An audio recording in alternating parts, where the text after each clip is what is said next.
പ്രശ്നങ്ങളിലേക്ക് നോക്കിയാൽ 1000 പ്രശ്നങ്ങൾ കാണാം. അവസരങ്ങളിലേക്ക് നോക്കിയാൽ 1000 അവസരങ്ങൾ കാണാം. രണ്ടും എന്നും എപ്പോഴും എല്ലായിടത്തുമുണ്ട്. എവിടെ നോക്കണമെന്ന് തീരുമാനമെടുക്കേണ്ടത് നമ്മളാണ്. നിങ്ങളുടെ ജീവിതത്തിലെ ഓരോ വ്യക്തിയും ഓരോ അധ്യാപകനാണ്. ചിലർ സ്നേഹത്തെയും പിന്തുണയെയും കുറിച്ചുള്ള പാഠങ്ങൾ കൊണ്ടുവരുന്നു. മറ്റുള്ളവർ എന്താണ് ഒഴിവാക്കേണ്ടതെന്ന് നിങ്ങളെ പഠിപ്പിക്കുന്നു. ചില നഷ്ടങ്ങൾ നല്ലതിനായിരുന്നു എന്ന് കാലം തെളിയിക്കും. അത് ഉണ്ടാക്കിയ മുറിവിൻ്റെ ആഴവും അത് കുറയ്ക്കും. എല്ലാവർക്കും കഴിവുകൾ ഒരുപോലെയല്ല. എന്നാൽ എല്ലാവർക്കും കഴിവുകൾ വികസിപ്പിക്കാനുള്ള അവസരം ഒരുപോലെയാണ്. നിങ്ങൾ മറ്റുള്ളവർക്ക് എന്ത് നൽകുന്നുവോ അതുതന്നെ നിങ്ങൾക്കും തിരിച്ചു കിട്ടും. അത് സ്നേഹമോ വഞ്ചനയോ ബഹുമാനമോ എന്തുമായിക്കൊള്ളട്ടെ. നിങ്ങളെ ആവശ്യമുള്ളവരോട് ഒരിക്കലും തിരക്കിലാണെന്ന് പറയരുത്. നിങ്ങൾ ശരിക്കും വിശ്വസിക്കുന്ന ഒരാളെ ഒരിക്കലും വഞ്ചിക്കരുത്. നിങ്ങൾ എപ്പോഴും ഓർക്കുന്ന ഒരാളെ ഒരിക്കലും മറക്കരുത്. നിങ്ങളുടെ ജീവിതത്തെ മറ്റുള്ളവരുമായി താരതമ്യം ചെയ്യരുത്. സൂര്യനും ചന്ദ്രനും തമ്മിൽ താരതമ്യം ചെയ്യുന്നത് അർത്ഥശൂന്യമാണ്. കാരണം അവരവരുടെ സമയമാകുമ്പോൾ അവർ തിളങ്ങുന്നു. അവസരങ്ങൾക്ക് വേണ്ടി അലഞ്ഞ് ജീവിതം തീർക്കരുത്. കിട്ടുന്ന അവസരം ചെറുതാണെങ്കിലും അതിലൂടെ ഉയർന്നവരാണ് വിജയിച്ചിട്ടുള്ളത്.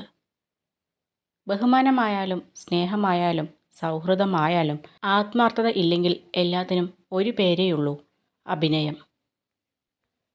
സ്വയം സ്നേഹിക്കാൻ കഴിയുന്ന ഒരു വ്യക്തിക്ക് താൻ ഇഷ്ടപ്പെടുന്ന ഒരാളുടെ പെരുമാറ്റ രീതികളെ സ്വന്തം പെരുമാറ്റ രീതികളായി തന്നെ പരിഗണിക്കാൻ സാധിക്കും. ജീവിതത്തിൽ എന്ത് കിട്ടിയിട്ടില്ല എന്നോർത്ത് നിരാശ വർദ്ധിപ്പിക്കാതെ ജീവിതത്തിൽ എന്തൊക്കെ സൗഭാഗ്യങ്ങൾ കിട്ടിയിട്ടുണ്ട് എന്നതിലേക്ക് ശ്രദ്ധ കേന്ദ്രീകരിക്കുക. സന്തോഷവും ദുഃഖവും മാറി വരുന്ന ഒരു ചക്രമാണ് ജീവിതം. പ്രയാസമുള്ള സമയം കടന്നു വരുമ്പോൾ ഓർക്കുക, തീർച്ചയായും ഒരു നല്ല സമയവും കടന്നു വരും. പെരുമാറ്റം എല്ലായ്പ്പോഴും അറിവിനേക്കാൾ വലുതാണ്. കാരണം ജീവിതത്തിൽ അറിവ് പരാജയപ്പെടുന്ന നിരവധി സാഹചര്യങ്ങളുണ്ട്. പക്ഷേ പെരുമാറ്റത്തിന് സാഹചര്യങ്ങളുടെ സമ്മർദ്ദങ്ങളെ അതിജീവിക്കാൻ കഴിയും. വേദനകളിലൂടെ കടന്നു പോകുമ്പോൾ മാത്രമാണ് നമ്മെ ആത്മാർത്ഥമായി സ്നേഹിക്കുന്നവരെയും നമ്മോടൊപ്പം നിൽക്കുന്നവരെയും കണ്ടെത്താൻ കഴിയുക. നമ്മൾ ലക്ഷ്യത്തിനെത്താൻ ഒരുപാട് നാളുകളെടുക്കാം, തളർന്നു പോയേക്കാം. എങ്കിലും മനസ്സിനുള്ളിൽ ചെറുകനലുണ്ടെങ്കിൽ അത് തീയായി പടർത്തുവാൻ നിമിഷങ്ങൾ വേണ്ട. സ്നേഹിച്ചു പിരിഞ്ഞവർക്ക് ഒരിക്കലും നല്ല സുഹൃത്തുക്കളാകാൻ കഴിയില്ല. കാരണം അവർ പരസ്പരം വേദനിപ്പിച്ചവരാണ്. അവർക്ക് ശത്രുക്കളാവാനും കഴിയില്ല.